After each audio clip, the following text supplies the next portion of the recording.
Assalamualaikum warahmatullahi wabarakatuh. Perkenalkan kami dari kelompok 1 ingin mempresentasikan bab mengenai analisis dan penilaian ekuitas. Sebelum itu, kami akan memperkenalkan diri kami masing-masing. Perkenalkan, nama saya Cika Nanda dengan NIM 054, dan rekan saya Ilma Zulfiana Rosfian dengan NIM 107, Renata Nugrahadini dengan NIM 047, Faradita Cahya dengan NIM 071, Aulia Yunika dengan NIM 073, dan Nadila Agustia Dewi dengan NIM 072. Pendahuluan.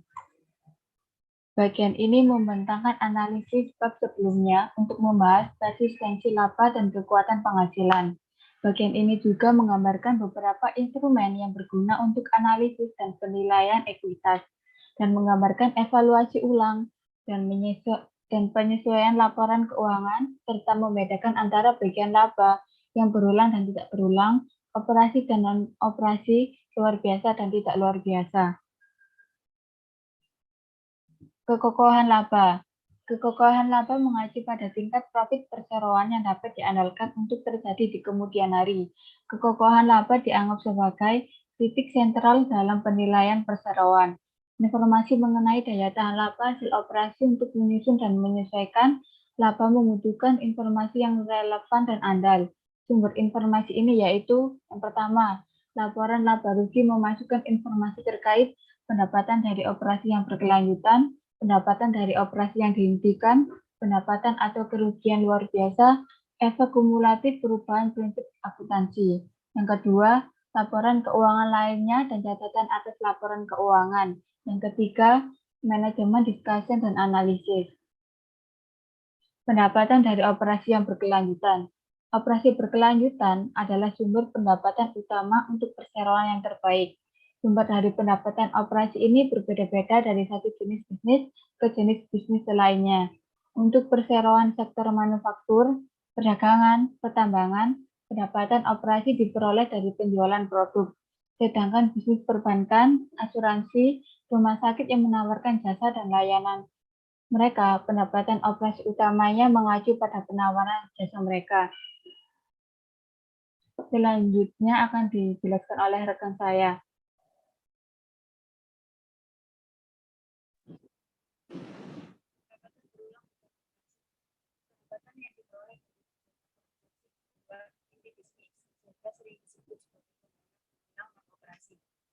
Bisnis ini melakukan pembelian bahan baku sehingga membutuhkan dolar untuk mereka bisa mendapat keuntungan atau kerugian terus penghasilan atau kerugian jualan anak perusahaan.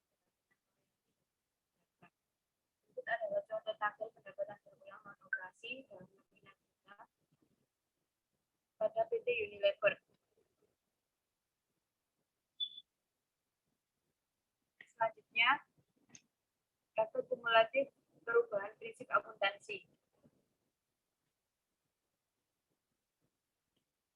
Perubahan prinsip akuntansi adalah penggunaan prinsip akuntansi yang tidak sama dengan prinsip akuntansi yang digunakan pada periode yang lalu. Perubahan tersebut mencakup suatu perubahan atau beberapa prinsip akuntansi ke prinsip akuntansi lainnya. Apabila prinsip akuntansi yang saat ini tidak dapat diterima atau diterapkan secara tidak akurat, maka perubahan itu dikategorikan sebagai kesalahan koreksi. Begitu juga perpindahan cash basis ke dasar akrual. Ciri perubahan penerapan prinsip akuntansi yaitu yang pertama perubahan berdampak total, yang kedua perubahan yang berdampak surut, dan yang ketiga perubahan metode penentuan harga pokok persediaan tipu. Selanjutnya, efek kumulatif dalam taksiran akuntansi. Dalam akuntansi dikenal istilah alokasi dan pembebanan biaya, ya di mana hal tersebut perlu dilakukan estimasi oleh manajemen. Dengan demikian, untuk alokasi dan pembebanan biaya dari satu perseroan ke perseroan lainnya bisa berbeda. Bisa saja estimasi tersebut tidak akurat, sehingga manajemen harus mengevaluasi estimasi tersebut untuk selanjutnya dilakukan perbaikan. Perubahan kesatuan usaha. Akuisisi, merger, penjualan perusahaan anak menyebabkan perubahan kesatuan usaha. Aktivitas tersebut juga akan merubah laporan keuangan konsolidasi seperti laporan posisi keuangan, laporan laba rugi, laporan perubahan modal, dan laporan arus kas. Selanjutnya, catatan atas laporan keuangan. Catatan atas laporan keuangan adalah bagian dari laporan keuangan yang menyajikan informasi tambahan atas pos-pos dalam laporan keuangan, posisi keuangan, laporan laba rugi komprehensif, laporan perubahan ekuitas, dan laporan arus kas. Juga merupakan referensi silang atas masing-masing pos dalam laporan keuangan tersebut. Selanjutnya, hubungan antara harga saham dengan data akuntansi. Sejauh ini laporan keuangan, khususnya laporan posisi keuangan, laporan laba rugi, dan laporan arus kas masih diyakini sebagai alat yang andal bagi pemakainya untuk menilai kewajaran harga saham. Ketepatan estimasi laba bersih dan nilai di masa depan harus dilakukan setelah mempertimbangkan kualitas dan kekokohan laba perseroan. Model penilaian berbasis akuntansi perlu memperhitungkan terjadinya manipulasi dan distorsi laba oleh eksekutif untuk kepentingan individu.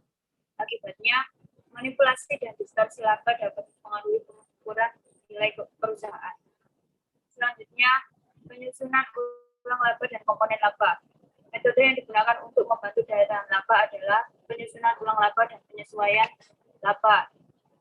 Keduanya saling membantu dalam menentukan daya tahan laba. Alasan utamanya yaitu untuk pengelompokan dan format yang signifikan untuk analisis. Komponen laba dapat disusun lagi, dipisahkan, atau dikurangi pengaruh pajaknya. Namun jumlah totalnya harus direkonsiliasi terhadap laba bersih untuk setiap periode. Komponen laba perusahaan anak yang tidak dikonsolidasi dikeluarkan dari laporan laba rugi. Komponen sebelum pajak dan dampaknya harus dikeluarkan dari laba operasi yang masih berlanjut. Selanjutnya akan dijelaskan oleh rekan saya. Profit, adjustment, and profit components. Penyesuaian mempunyai tujuan utama untuk menempatkan komponen-komponen laba pada periode-periode di mana mereka seharusnya ditempatkan. Informasi bisa berasal dari data penyusunan ulang laba dan informasi lain yang mendukung. A. Perubahan pada prinsip dan estimasi akuntansi menimbulkan penyesuaian pada seluruh tahun yang dianalisa. B. Pos-pos yang umumnya bisa menambah atau mengurangi ekuitas. C. Jika komponen harus dikeluarkan dari periode pelaporannya. D. Membagi rata komponen tersebut kepada semua laba bersih. E. Sementara pembagian ini membantu dalam menentukan daya tahan laba. F. Pemindahan keuntungan atau kerugian ke periode-periode yang lain tidak memperbaiki kesalahan pelaporan pada tahun-tahun sebelumnya. Determinants of profitability. Daya tahan laba ditentukan oleh beberapa faktor, yaitu ada 4. A. Tren laba. B. Variabilitas. C. Manajemen laba. D. Insentif manajemen. A. Tren laba. Tren laba dihitung nilainya dengan A. Metode statistik. B. Laporan-laporan keuangan yang menggambarkan tren. B. Manajemen laba. Manajemen laba merupakan upaya manajemen menyajikan laporan keuangan sesuai dengan motivasi pribadi. C. Insentif manajemen. Banyak alasan manajemen melakukan manajemen laba, terutama insentif pribadi yang dikaitkan dengan pencapaian laba, meningkatkan harga saham, menampilkan laporan keuangan agar terlihat baik, menarik kreditor, dan menghindari pajak. Selanjutnya, pos laba bertahan dan sementara. Daya tahan laba dihasilkan dari penjualan produk yang dihasilkan perseroan. Semakin tinggi proporsi penjualan produk, membuat daya tahan laba semakin berkualitas. Analisis terkait laba sementara sangat penting untuk menilai ekuitas. Seorang analis harus melakukan evaluasi independen untuk menentukan laba sementara itu bersifat berulang atau tidak berulang.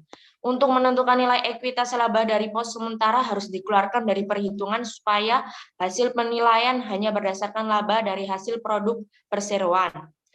Penilaian ekuitas berbasis laba. Nilai ekuitas yang biasa disebut sebagai nilai pasar ekuitas didefinisikan sebagai nilai total perusahaan yang dapat diatribusikan kepada pemegang saham. Ini dihitung dengan mengalihkan harga saham perusahaan dengan jumlah saham yang beredar.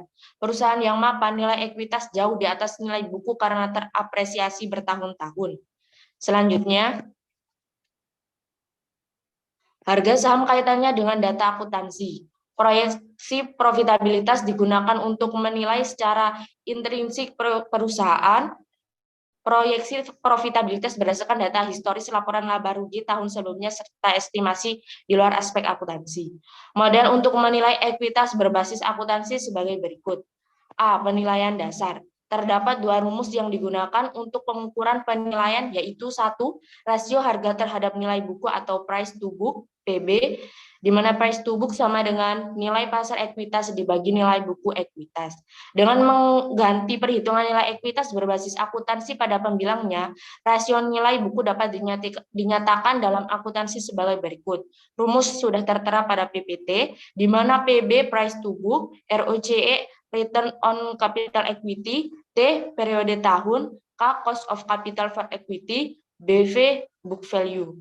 Selanjutnya akan dijelaskan oleh teman saya.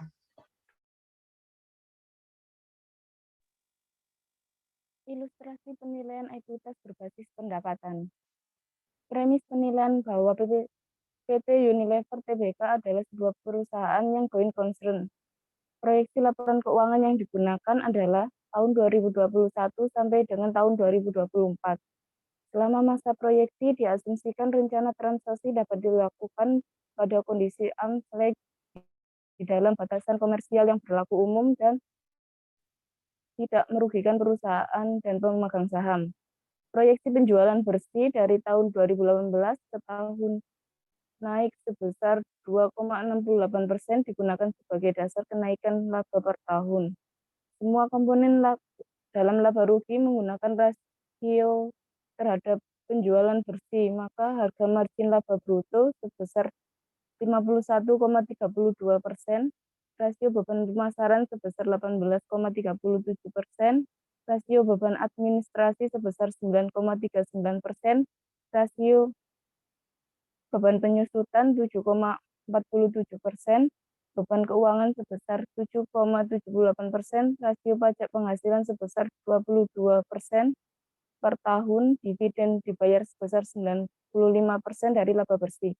Proyeksi penjualan bersih tahun 2020 naik sebesar 2,68% dari tahun 2019. Dan diharapkan tahun kenaikan ini konstan sampai tahun 2024. Berdasarkan asumsi tersebut, proyeksi penjualan tahun 2020 sebesar 44,73 miliar sama dengan 1,0268 dikali 42,992. Proyeksi penjualan tahun 2021 sebesar 45,254 miliar sama dengan 1,0268 dikali 44,73. Proyeksi penjualan tahun 2022 sebesar 46,467 miliar sama dengan 1,0268 dikali 45,254.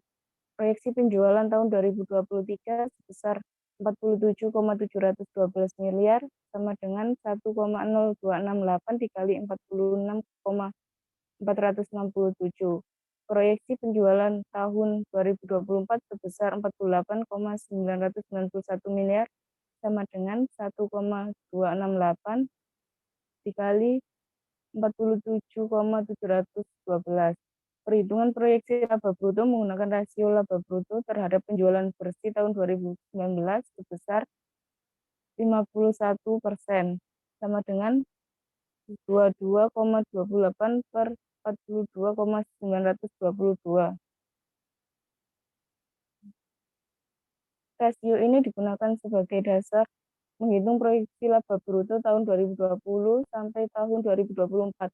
Proyeksi laba bruto tahun 2020 sebesar 22,618 miliar sama dengan 44,73 dikali 51%. Dengan cara perhitungan yang sama, proyeksi laba bruto tahun 2021 sebesar 23,80 miliar, tahun 2022 sebesar 23,698 miliar, tahun 2023 sebesar 24,333 miliar, tahun 2024 sebesar 24,985 miliar.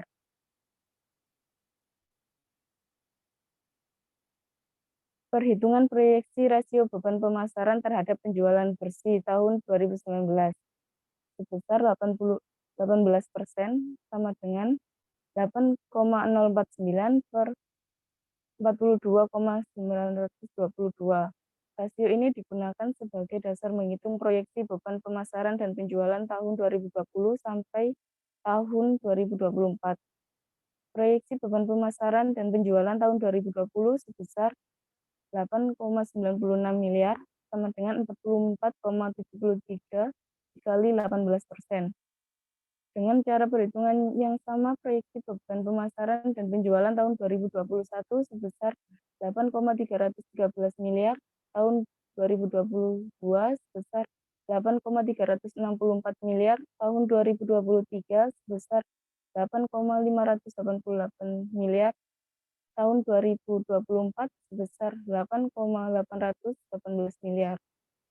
Perhitungan proyeksi rasio beban administrasi dan umum terhadap penjualan bersih tahun 2019 sebesar 9% sama dengan 3,861 per 42,922. Rasio ini digunakan sebagai dasar menghitung proyeksi beban pemasaran dan penjualan tahun 2020 sampai tahun 2024. Proyeksi beban pemasaran dan penjualan tahun 2020 sebesar 8,96 miliar sama dengan 4,138 dikali 9%. Dengan cara perhitungan yang sama, proyeksi beban pemasaran dan penjualan tahun 2021 sebesar 4,249 miliar, tahun 2022 sebesar 4,363 miliar, tahun 2023 sebesar 4,480 miliar, tahun 2024 sebesar 4,600 miliar.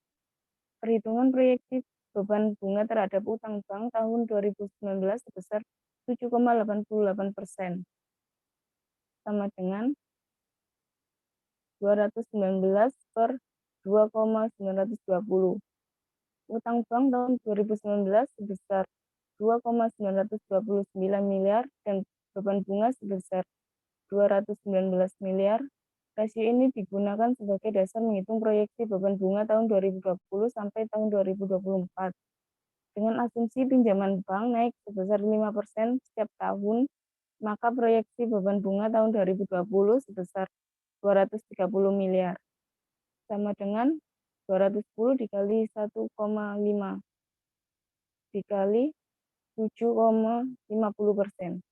Dengan cara perhitungan yang sama, proyeksi beban bunga tahun 2021 sebesar 242 miliar, tahun 2022 sebesar 254 miliar, tahun 2023 sebesar 266 miliar, tahun 2024 sebesar 280 miliar. Perhitungan proyeksi beban pajak penghasilan tahun 2020 dan tahun 2021 menggunakan tarif pajak 22% dan tahun 2023 dan 2024 menggunakan tarif 20% terhadap laba sebelum pajak. Proyeksi beban bunga tahun 2020 sebesar 2,54 miliar sama dengan 9,338 dikali 22%. Dengan cara perhitungan yang sama, proyeksi beban bunga tahun 2021 sebesar 2,72 miliar, tahun 2022 sebesar 9,818 miliar, tahun 2023 sebesar 2,11 miliar, sama dengan 10,55 dikali 20%. Tahun 2024 sebesar 2,74 miliar, sama dengan 10,370 dikali 20%.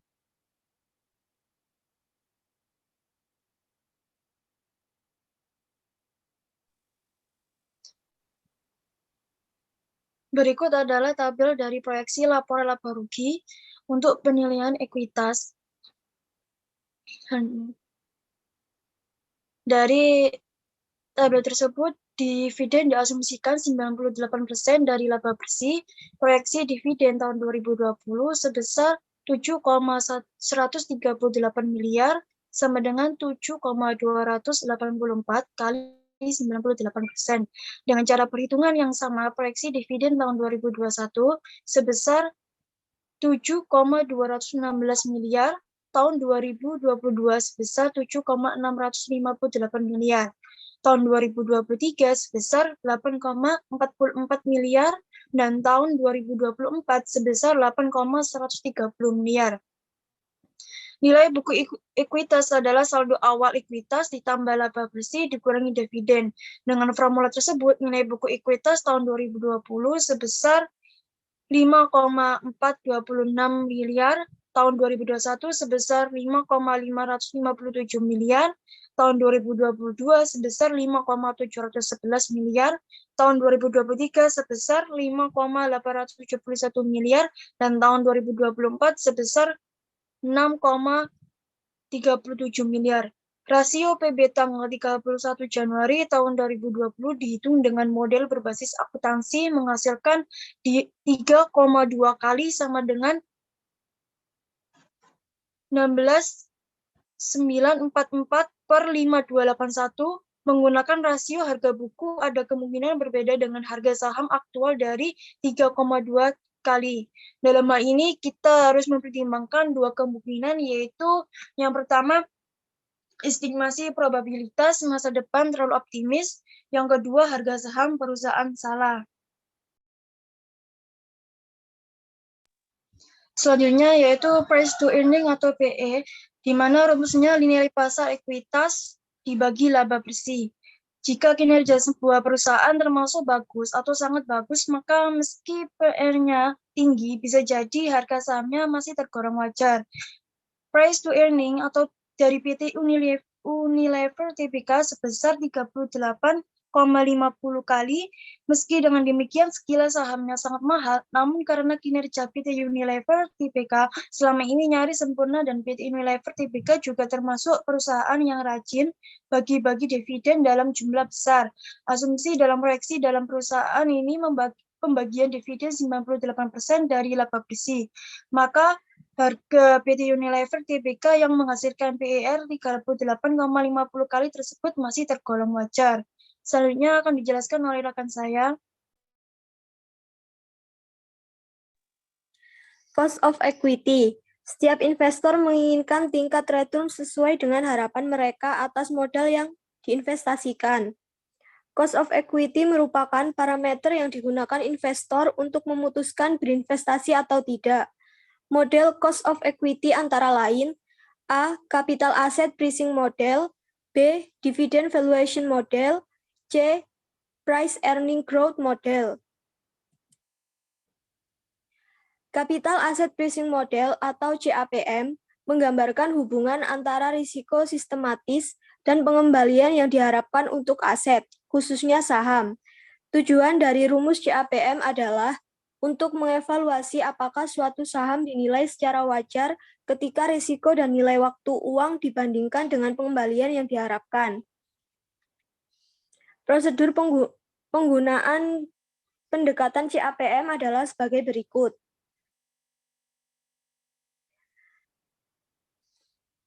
Beta saham dikalikan dengan premi risiko pasar yang merupakan pengembalian yang diharapkan dari pasar di atas tingkat bebas risiko. Tingkat bebas risiko kemudian ditambahkan ke produk beta saham dan premi risiko pasar.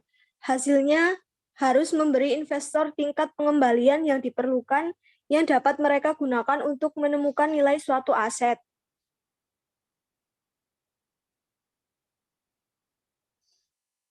Model ini menyatakan bahwa biaya ekuitas adalah bunga bebas risiko ditambah premium untuk menutup risiko sistematis dari sekuritas saham, dengan formula sebagai berikut.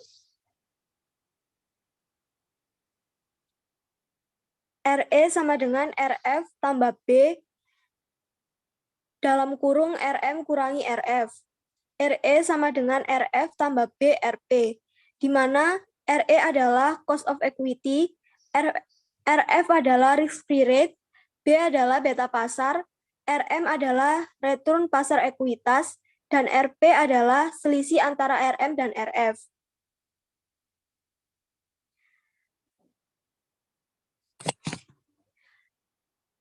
RF atau risk-free rate adalah tingkat pengembalian teoritas atas investasi dengan resiko nol.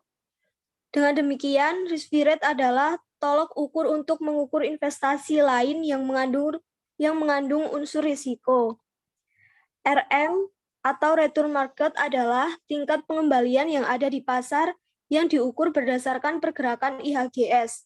Terdapat beberapa faktor makro yang mempengaruhi IHSG seperti faktor ekonomi maupun faktor politik, keamanan suatu negara, serta kebijakan keuangan global. B beta, koefisien beta menandakan sensitivitas dan korelasi saham terhadap pergerakan pasar. Jika nilainya sama dengan 1, artinya saham itu bergerak sama persis dengan pasar.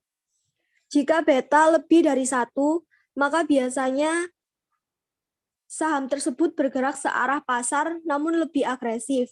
Jika beta kurang dari 1, maka umumnya saham dimaksud kurang merespon atau bergerak lebih lambat dibandingkan pasar. Apabila beta kurang dari 0, maka umumnya saham itu bergerak melawan pasar. Next. Berikut adalah tabel data beta saham yang didapatkan dari situs Pevindo. Cara mendapatkannya bisa dilihat di buku. Contoh saham yang akan kita hitung adalah saham PT Unilever Tbk. KE sama dengan RF tambah B kali RM kurangi RF. KE sama dengan 7,5% tambah 0,761 kali 19,2 kurangi 7,5. KE sama dengan 7,5% tambah 8,90%. KE sama dengan 16,40%. Jadi tingkat return wajar atau CAPM untuk saham PT Unilever adalah 16,40%. Selanjutnya adalah dividend valuation model. Dividend valuation model menyatakan bahwa harga saham merupakan nilai sekarang dari seluruh dividen kas masa depan, di mana dividen masa depan didiskontokan dari tingkat pengembalian yang disyaratkan terhadap suatu ekuitas. Cost of equity capital merupakan penjumlahan dari dividen periode mendatang sebagai dibagi dengan harga saham saat ini dan tingkat pertumbuhan dividen. Metode ini dapat dicari dengan rumus RS sama dengan D1 dibagi PO kurangi F tambah G, di mana RS adalah biaya modal, D1 adalah dividen dibayar akhir periode, PO adalah harga saham periode berjalan, F adalah biaya penerbitan saham, dan G adalah tren dividen.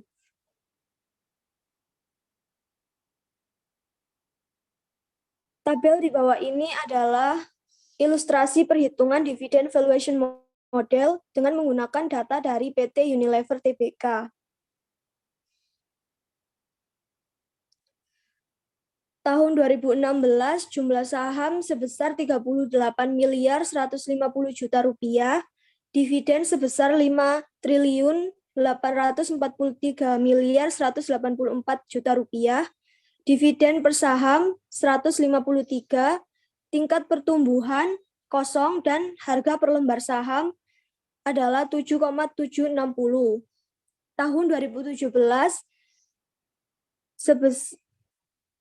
jumlah saham sebesar 38.150 juta rupiah, dividen sebesar 6.494.045 juta rupiah, dividen per saham 170, tingkat pertumbuhan 11,14%, dan harga per lembar saham 11,180.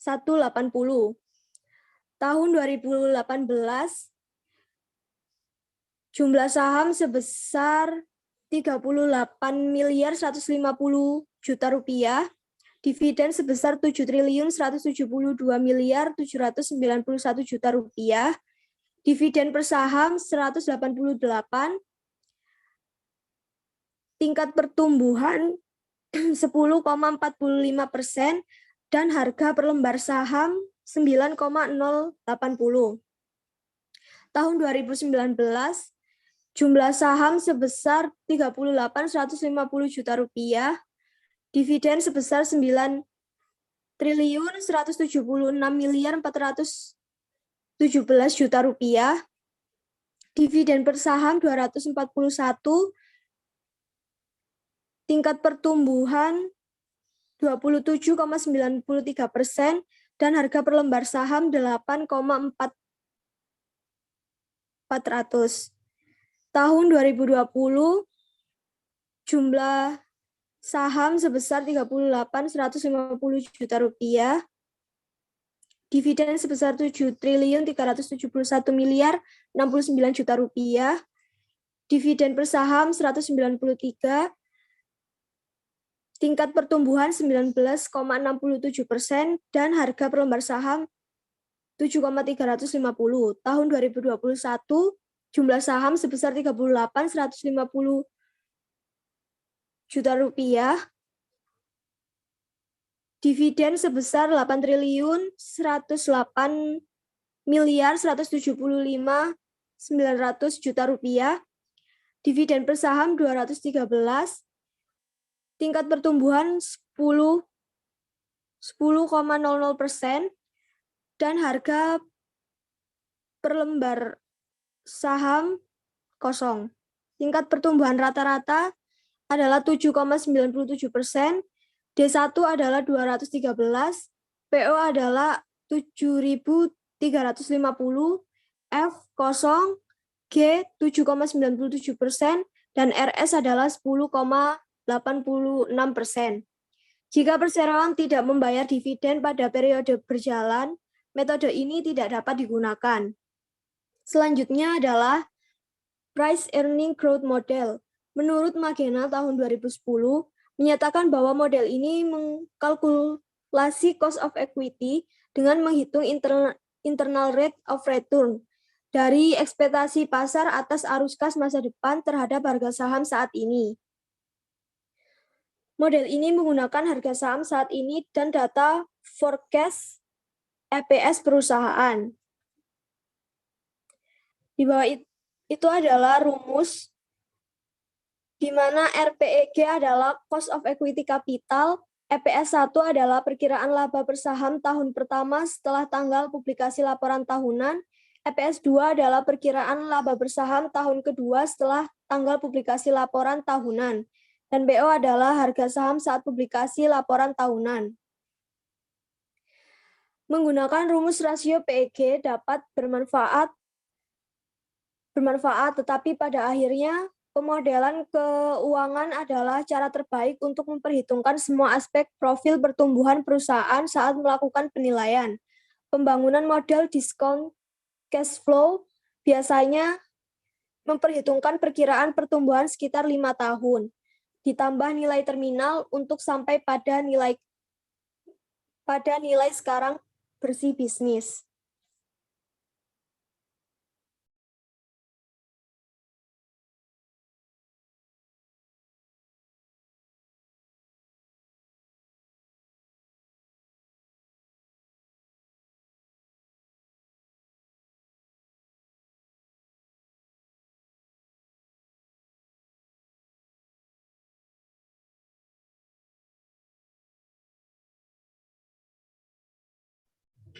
Contoh soal kasus. PT Ali Permadani merupakan sebuah perusahaan besar di bidang konveksi. Nilai ekuitas yang dimiliki sebesar 10 triliun. Sementara saham yang beredar adalah 8 miliar lembar. Untuk harga sahamnya sendiri senilai 2.000 per lembar. Jika mengacu pada PBV, apakah saham PT Ali Permadani dibeli? Book value sama dengan total ekuitas dibagi total lembar saham, sama dengan 10 triliun dibagi 8 miliar, sama dengan 1.250. Dari perhitungan tersebut, maka diperoleh book value-nya sebesar 1.250.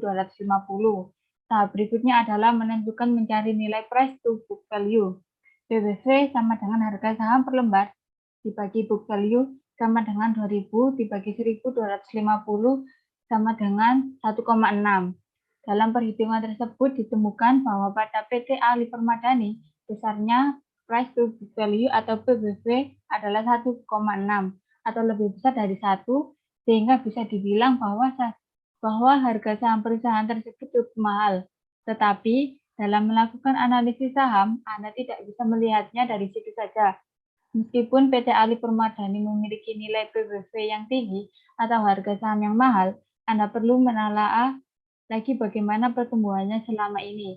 Sekelas perusahaan besar dengan pertumbuhan yang baik cukup wajar memiliki PBV tinggi.